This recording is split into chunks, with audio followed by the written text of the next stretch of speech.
అది యేసుని తోడే ఉన్నాడు. ఈ సమస్యలన్నిటిలో విజయం కావాలని కోరు.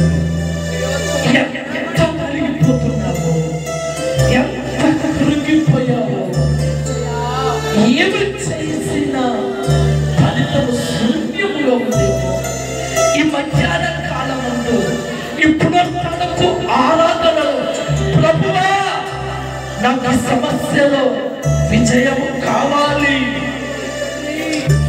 ఈ కష్టములో జయముని పొందుకోవాలి, సాతానులో నలిగిపోతున్నాను, సాతానును ఓడించినప్పుడు నీ శక్తి నాకు కావాలి. దేవా నీ కృప నాకు కావాలి, నీ కృప నాకు కావాలి, విజయము నాకు కావాలి. నేను ఎక్కడ అడుగు పెడితే అక్కడ విజయము కావాలి. దేవుని కృపను అడగండి. నీ పిల్లలకు కావాలి ఆయన కృప, నీ భర్తకు కావాలి ఆయన కృప, నీకు కావాలి ఆయన కృప, నీ ఇంటికి కావాలి ఆయన కృప, నీకున్నటువంటి సమస్తమైనటువంటి వాటికి కావాలి ఆయన కృప. ఈ కృప నిన్ను జీవంలోకి నడిపిస్తుంది, ఈ కృప ఆత్మీయతలోకి నడిపిస్తుంది. ఈ దేవుని కృప పరిశుద్ధంగా జీవింపచేస్తుంది. ఈ యేసుక్రీస్తు యొక్క కృప పవిత్రుడిగా చేస్తుంది, యథార్థవంతుడిగా మారుస్తుంది, నీతిగా నడిచేటట్టుగా, న్యాయంగా ప్రవర్తించేటట్టుగా చేస్తుంది. అందుకే ఈ కృప నాకు కావాలి, ఈ కృప నాకు కావాలి. అడగండి దేవుడు, నీ కృప తప్ప వేరొకటి లేదయ్యా, నీ మనసులో నేనుంటే చాలయ్యా, బహుకాలముగా నేనున్న స్థితిలో నీ కృప నాయన చాలనంటివే. అడగండి సహోదరి సహోదరుడా, నా ప్రియ సమాజమా, నా ప్రియ సమాజమా, దేవుని సన్నిధిలో కూడుకొని ఉన్నటువంటి నీవు ఎక్కడ ఉన్నా, ఏ ప్రాంతంలో ఉన్నా, నీకు ఆయన కృప కావాలి.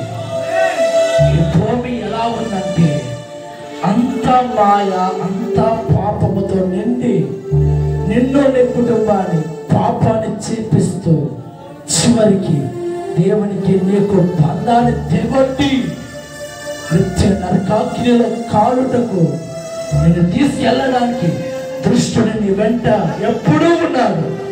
అందుకని అదృష్టుడు నీ నుండి దూరమవునుగాక, ఆయన కృప నిన్ను ఆవరించుగాక, ఆయన కృప నిన్ను పరిశుద్ధునిగా చెయ్యునుగాక, ఆయన కృప నీతిగా నిజాయితీగా జీవింప చెయ్యునుగాక, ఆయన కృప జాలి ప్రేమ దయ కలిగేటట్టుగా చెయ్యునుగాక, ఆయన కృప నువ్వు పాపాన్ని అసహించుకునేటట్టుగా చెయ్యునుగాక, ఆయన కృప నేను ఉన్నత స్థితిలోకి నడిపించునుగాక, ఆయన కృప నేను ఎత్తైన శిఖరాల మీద నిలబెట్టునుగాక.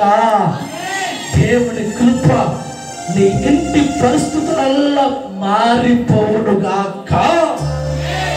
ప్రార్థన. కృపా సత్య సంపూర్ణ నీ నామానికి శతకోటి వందనాలు తెలియపరుస్తున్నాను ప్రభువా. నీ కృప లేని ఈ ధరణిలో మేము జీవించడం అసాధ్యము, శూన్యము. ఒకవేళ మేము బ్రతికినా మా బ్రతుకు ఒక బ్రతుకుగా ఉండదు. మా బ్రతుకు చెడు వ్యసనము, చెడు అలవాటు, పాపము ఆ విధంగానే ఉంటుంది. కాబట్టి ప్రభువా నీ కృప మా అందరి ఎడల విస్తరింపచేయమని కోరుకుంటున్నాను. నీ కృప మమ్మల్ని దీర్ఘ శాంతములోకి నడిపించమని కోరుకుంటున్నాను. ఇవాళ నీ కృప మాకు కావాలని బ్రతిమలాడుతున్నాను ప్రభువా. నీ కృప చేత మా ప్రాణాత్మ దేహములను పరిశుద్ధపరచమంటూ యేసుక్రీస్తు నామములోనే అడిగి వేడుకుంటున్నాము తండ్రి. ఆమేన్, ఆమేన్.